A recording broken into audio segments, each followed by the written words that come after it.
Hi, if you're getting error code 0x803fa067 on Windows 10 or Windows 11, this is how you can fix that activation error code.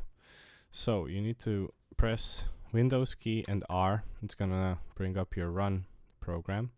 And you want to type this right here in ms-settings, activation. And click OK. It's going to bring you to the activation tab. And right here, since I have my Windows activated, I have no errors, but the error will pop up and you will have an option to turn on Windows troubleshooting.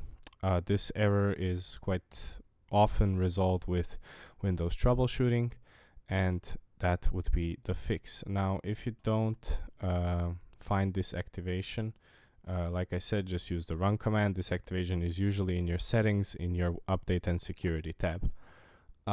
If it's not showing up, just type the run command. And that's it. Run the troubleshoot, follow the instructions on screen, and you'll be good to go.